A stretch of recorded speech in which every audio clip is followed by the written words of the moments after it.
आज मैं फिर लाइव आ चुकी हूँ। जैसा कि आप सब लोगों से बताया है कि मैं एक बुक रीडिंग कर रही हूँ, सेलिंग में असफलता से सफलता तक कैसे पहुंचा। तो आज उसका मैं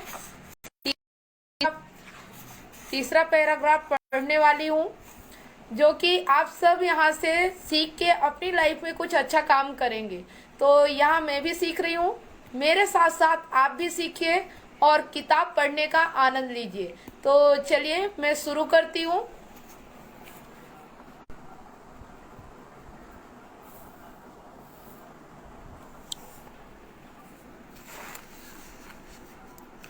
आप सब लोगों को दिख रहा होगा, यहाँ पे हमारा तीसरा लेसन चल रहा है।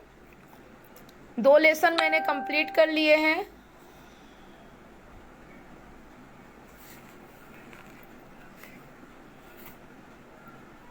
आप सब लोग कमेंट के माध्यम से मुझे बता सकते हैं कि क्या मेरी आवाज आ रही है, तो मैं इसे स्टार्ट करूं।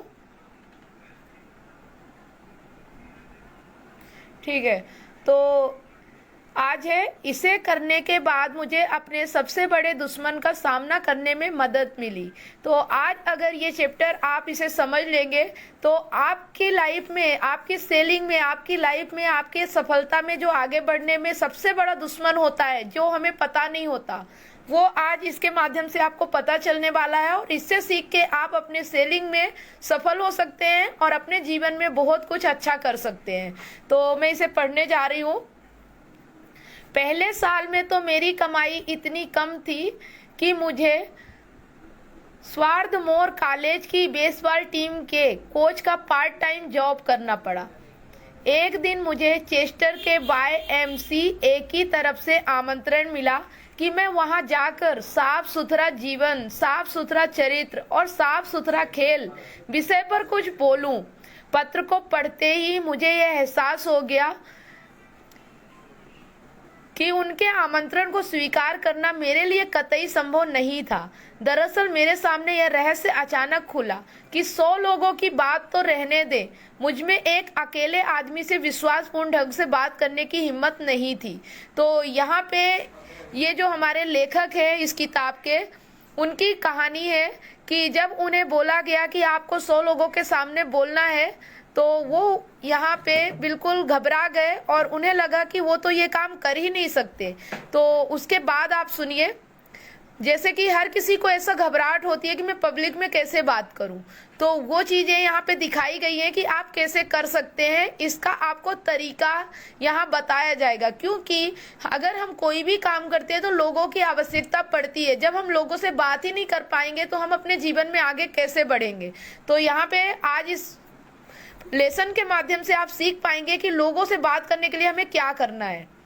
तब मुझे यह एहसास होना शुरू हुआ कि अगर मैं किसी भी काम में सफल होना चाहता हूं तो सबसे पहले मुझे अपने संकोच और अजनबियों से बात करने के अपने डर को जीतना होगा। तो ये जो डर है, इसे हम सभी को जीतना होगा। जिस तरह से लेखक ने जीता, उसी तरह से इसे पढ़ के हम सबको भी अपने डर को जीतना होगा। अगले दिन मैं YMCA 1421 आर्क स्ट्रीट फिलाडेल्फिया गया और मैंने शैक्षणिक संचालक को बताया कि मेरी असफलता के कारण क्या थे। मैंने पूछा कि क्या उनके यहाँ कोई ऐसा कोर्स है जो मेरी मदद कर सकता है। वे मुस्कुराए और उन्होंने जवाब दिया, हमारे पास जो कोर्स है आपको उसी की जरूरत है, मेरे साथ आइए। तो देखिए, जब उन्होंने अपनी परेशानी फिलाडेल्फिया से गए और वहां पे उन्होंने अपनी एक शैक्षणिक संचालक में अपनी परेशानी बताई, तो उन्होंने उन्हें बोला कि आपकी समस्या का समाधान यही मिलेगा। फिर उन्होंने आगे, मैं एक लंबे हाल के गलियारे में उसके पीछे पीछे चल दिया। हम एक कमरे में गए जहां लोगों का समूह बैठा हुआ था। एक आदमी ने अभी अभी बोलना खत्म किया था और दूसरा आदमी अपने पैरों पर खड़ा होकर उस आदमी की चर्चा का मूल्यांकन कर रहा था। हम कमरे में पीछे की तरफ बैठ गए। शैक्षणिक संचालक ने मेरे कान में कहा, यह एक पब्लिक स्पीकिंग कोर्स है। 1 मिनट।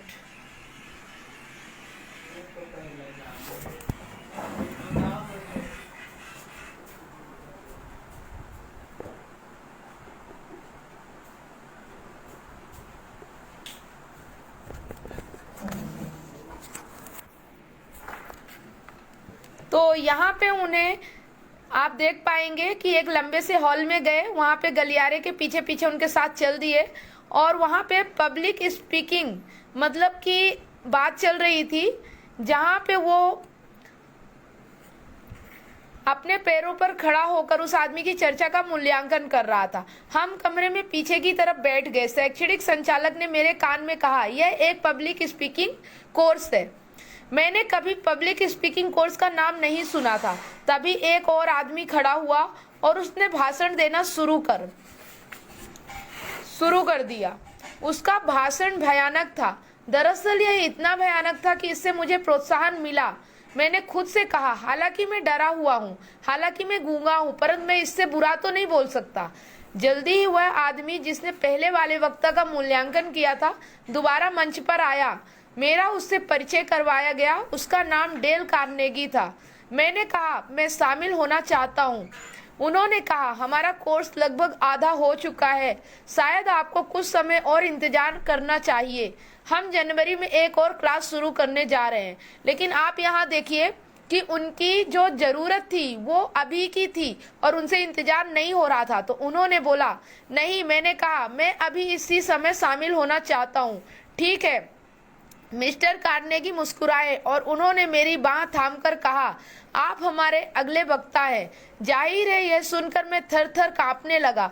दरअसल मैं आतंकित था, परंतु किसी तरह मैं क्लास के स्टूडेंट को यह बताने में कामयाब हो गया कि मैं वहां पर क्यों आया था। मेरी चर्चा भयानक थी, परंतु भयानक होने के बावजूद मेरे लिए यह जबरदस्त जीत थी। इसके पहले मैं किसी भीड़ या समूह के सामने खड़ा नहीं हो सकता था और इतना भी नहीं कह सकता था कि आप कैसे हैं। यह इन पंक्तियों को लिखने के 30 साल पहले की बात है। बहरहाल वह रात मुझे हमेशा याद रहेगी, क्योंकि इसी रात से मेरे जीवन का अत्यंत महत्वपूर्ण दौर शुरू हुआ था। मैं इस ट्रेनिंग के लिए भर्ती हो गया और मैं साप्ताहिक मीटिंग में नियमित रूप से जाता रहा। देखिए, जब हम कोई काम करते हैं तो वहाँ नियमित रूप से काम करना भी बहुत जरूरी होता है। तो यहाँ पे जब ये पब्लिक स्पीकिंग का कोर्स इन्होंने ज्वाइन कर लिया तो उसे कंटिन्यू शुरू कर दिया। तो 2 महीने बाद मैं चेस्टर गया और मैंने वहाँ अपना भाषण दिया। 2 महीने तक उन्होंने सीखा और 2 महीने बाद उन्होंने अपना भाषण शुरू किया। मैं यह पहले ही सीख चुका था कि अपने खुद के अनुभवों के बारे में बात करना तुलनात्मक रूप से आसान होता है। इसीलिए मैंने चेस्टर के अपने श्रोताओं को बेसबॉल के अपने अनुभव बताए, मिलकर हागिंस के साथ रूममेट होने के स्मरण सुनाए और यह बताया कि मैं किस तरह बड़े लीग मैचों में पहुंचा जिनमें क्रिस्टी मैथ्यूसन पिचिंग कर रहे थे। मैं इस तथ्य से हैरान था कि मैं लगभग आधा घंटे तक बोला। मैं और भी ज्यादा हैरान तब हुआ जब 20 या 30 लोग बाद मेरे पास आए। उन्होंने मुझसे हाथ मिलाया और मुझे बताया कि उन्हें इस चर्चा में कितना मजा आया था। देखिए, जब पब्लिक स्पीकिंग की बात आती है तो वहाँ बनाई हुई बातें बोलने से अच्छा होता है कि आप अपने लाइफ का रियल एक्सपीरियंस शेयर करिए। जब हम अपने लाइफ का रियल एक्सपीरियंस शेयर करते हैं, जो हम आगे बढ़ रहे हैं, अच्छा काम कर रहे हैं, तो लोगों को बहुत अच्छा लगता है। तो इसी तरह इनके साथ भी हुआ। यह मेरे जीवन की सबसे बड़ी सफलताओं में से एक थी। इससे मुझे इतना विश्वास मिला जितना पहले किसी चीज से नहीं मिला था। मुझे यह किसी चमत्कार की तरह लग रहा था। यह एक चमत्कार ही था।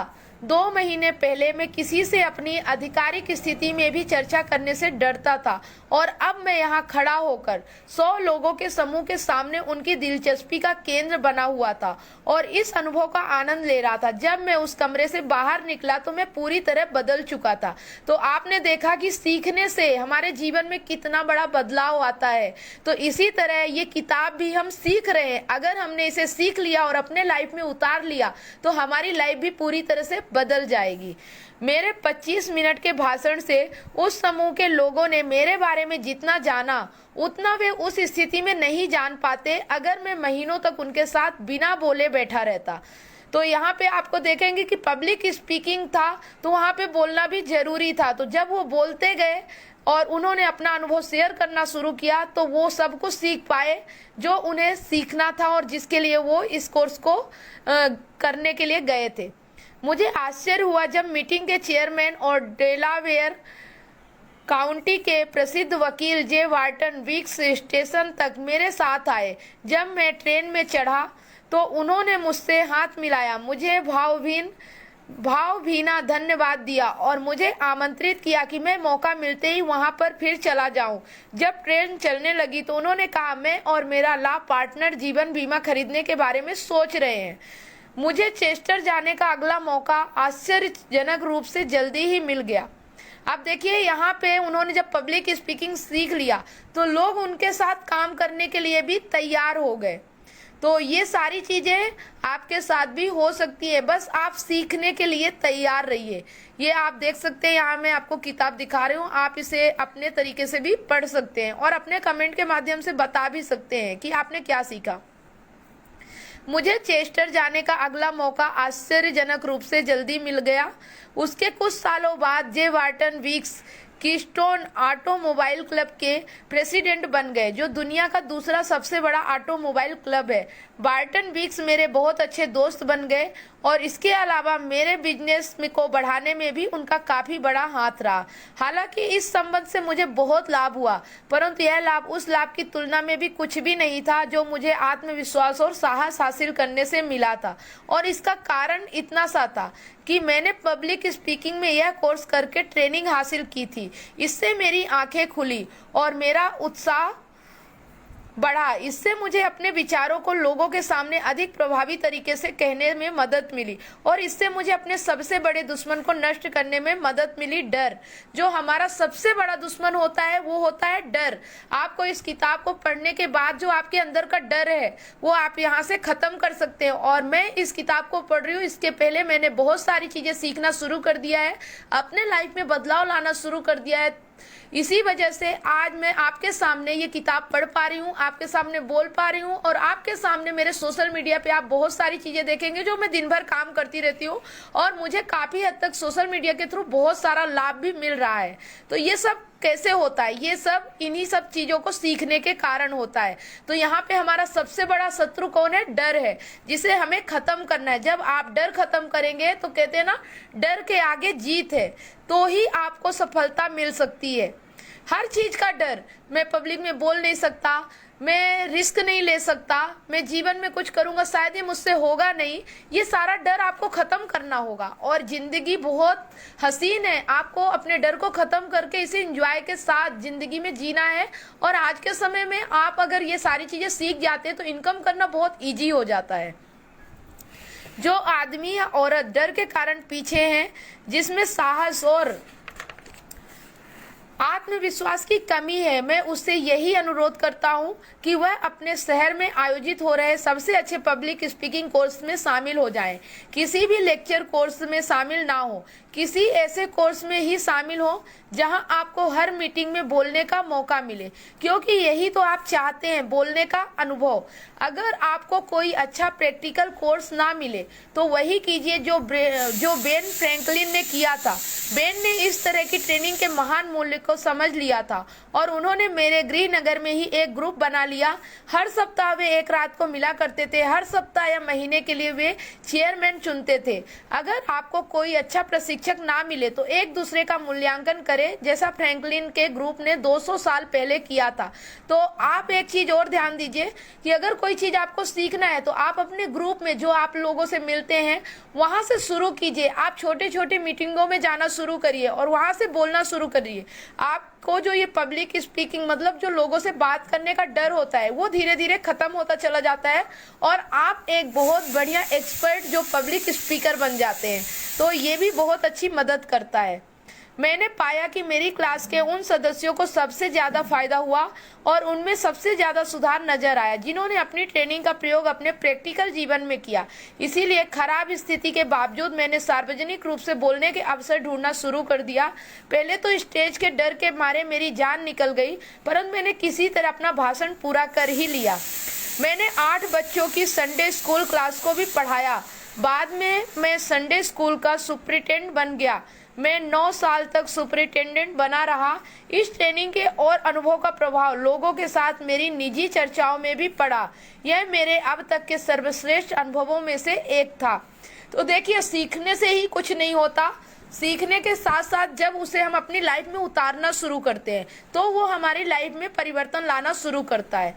मैं जितने भी लीडर्स और सफल लोगों से मिला हूँ उनमें साहस था, आत्मविश्वास था और उनमें से ज्यादातर लोग अपनी बात को अच्छी तरह से और प्रभावी तरीके से कह सकते थे। सबसे ज्यादा मायने रखता है, बोलना ही मायने नहीं रखता। आप अपनी बात को प्रभावी तरीके से सामने वाले को किस तरह समझा सकते हैं, पब्लिक स्पीकिंग में ये ज्यादा मायने रखता है। तो मैंने यहाँ पाया कि डर को भगाने का और साहस तथा आत्मविश्वास को तेजी से विकसित करने का सबसे अच्छा तरीका यह है कि समूह के सामने बोला जाए। मैंने पाया कि जब श्रोताओं के समूह के सामने बोलने का मेरा डर दूर हो गया तो अकेले आदमी के सामने बोलने का मेरा डर अपने आप दूर हो गया, चाहे वह व्यक्ति कितना ही बड़ा या महत्वपूर्ण क्यों ना हो। पब्लिक स्पीकिंग की इस ट्रेनिंग और अनुभव ने मुझे अपने खोल से बाहर निकाला, मेरी आंखें खोली ताकि मैं अपनी संभावनाओं को देख सकूं और इसने मेरी सीमाओं को विस्तार दिया। यह मेरे करियर के ट्रेनिंग पॉइंट में से टर्निंग पॉइंट में से एक था। तो आज का ये चैप्टर खत्म हुआ और यहाँ हमने सीखा कि हमारे डर को, हमारे अंदर का जो डर है वही हमारा सबसे बड़ा शत्रु है और उसे कैसे खत्म करना है। आप देख सकते हैं इसे करने के बाद मुझे अपने सबसे बड़े दुश्मन का सामना करने में मदद मिली। तो सबसे बड़ा दुश्मन कौन था? डर। और ये खत्म हो गया। अब हम कल पढ़ेंगे 4 इकलौता तरीका जिसे मैं खुद को व्यवस्थित कर पाया। तो आज यहाँ मैं इसको बंद कर रही हूँ और आज हमारा टाइम हो चुका है। तो मैं आप सब लोगों को बताना चाहती हूँ, जो मैं ये किताब पढ़ रही हूँ इसका बहुत बड़ा लाभ आप सबको मिलने वाला है, हमें भी मिलने वाला है। तो अगर आप अपने लाइफ में कुछ भी बड़ा करना चाहते, अच्छा करना चाहते, लोगों से हटके करना चाहते, अपने जीवन को सही तरीके से, सुव्यवस्थित तरीके से और जिंदगी को बिल्कुल लाइफ को एंजॉय करना चाहते हैं तो आपके लिए ये किताब बहुत ही महत्वपूर्ण है। और इसके हर लेसन को आप ध्यान से पढ़िए, सुनिए और इसको बार बार सुनिए और कमेंट करके आप लोगों की हेल्प भी करिए और खुद की भी हेल्प करिए। तो जब हम दूसरों की हेल्प करना शुरू करते हैं तो ये समझ लीजिए कि हमारी हेल्प होना ऑटोमेटिक शुरू हो जाती है। तो बस हमें एक दूसरे के साथ काम करते चले जाना है, एक दूसरे की हेल्प करना है और इस काम को आगे बढ़ाते हुए आगे बढ़ना है। तो आज का मीटिंग यहीं तक, आज की जो ये लाइव बुक रीडिंग था ये यहीं तक और कल हम फिर मिलेंगे 8:30 बजे से 9 बजे तक। आज थोड़ा जल्दी हो गया था, मैंने 8 से 8:30 कर दिया। कल मिलेंगे 8:30 से 9 बजे तक। तो मिलते हैं फिर नेक्स्ट लेसन।